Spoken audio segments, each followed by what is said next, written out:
The Arctic is warming twice as fast as the rest of the Earth.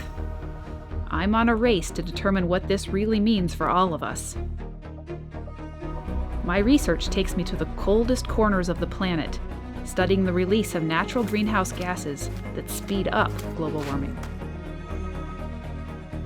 As the ice melts due to rising temperatures, the sea levels rise, the coastal communities get flooded, and there are more frequent and intense weather events.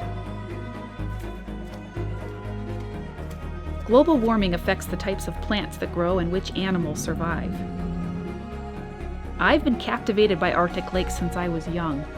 I love their solitude and the mystery of what lies beneath the water's surface.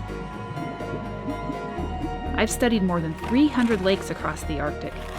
These lakes are leaking powerful greenhouse gases that speed up climate warming.